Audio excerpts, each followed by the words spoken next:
Nia Achieng had always been a dreamer. Back in her vibrant hometown of Nairobi, Kenya, she would often sit by her window sketching pictures of cities far away, skylines she'd never seen, food she'd never tasted, and faces from cultures she'd only read about. So when she received an unexpected scholarship to study graphic design in Chengdu, China, it felt like the universe had finally heard her dreams whispering. With teary goodbyes and a heart full of hope, she boarded a plane to a land completely different from her own. At first, everything sparkled with excitement. The tall buildings, glowing lanterns, and unfamiliar smells filled her senses. But as the days passed, reality set in. Nia didn't speak Chinese well. She couldn't understand her professors.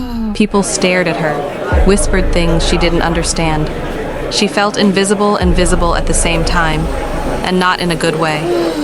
One cold evening, after getting lost on her way back from class, she sat on a bench near a quiet street corner.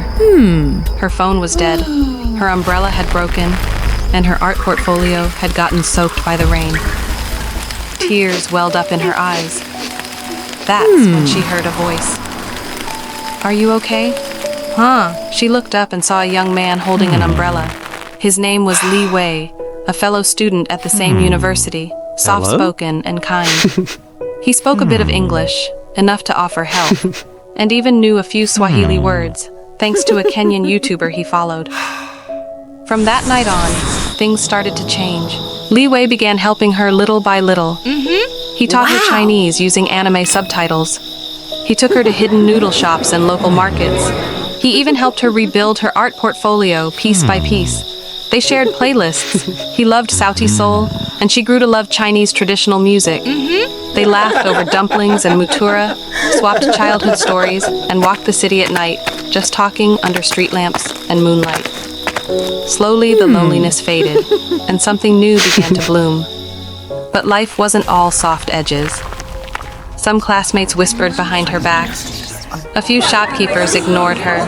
Even Li Wei's friends questioned him. Why help her? She's different.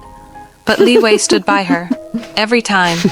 One day, when the weight of it all became too much, Nia slumped in their usual rooftop spot and whispered, "Maybe I don't belong anywhere." Li Wei looked her in the eye and said, "You came all this way not just to learn design, but to redesign your life. Let no one erase your colors." Those words became the spark. Nia created a bold final project, an art series blending vibrant African patterns with elegant Chinese brushwork, telling a story of two worlds meeting, not clashing.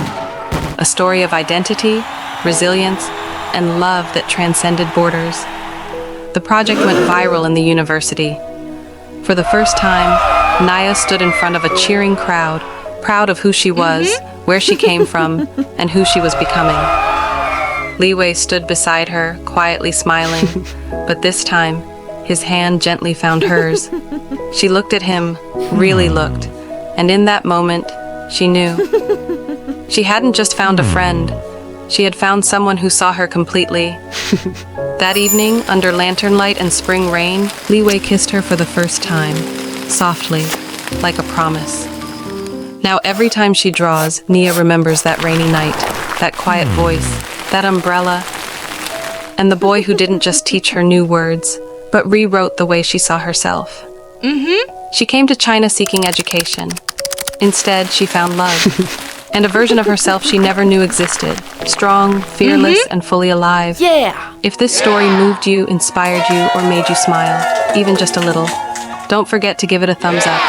Share your thoughts in the comments. And of course, hit that subscribe button for more beautiful stories from around the world.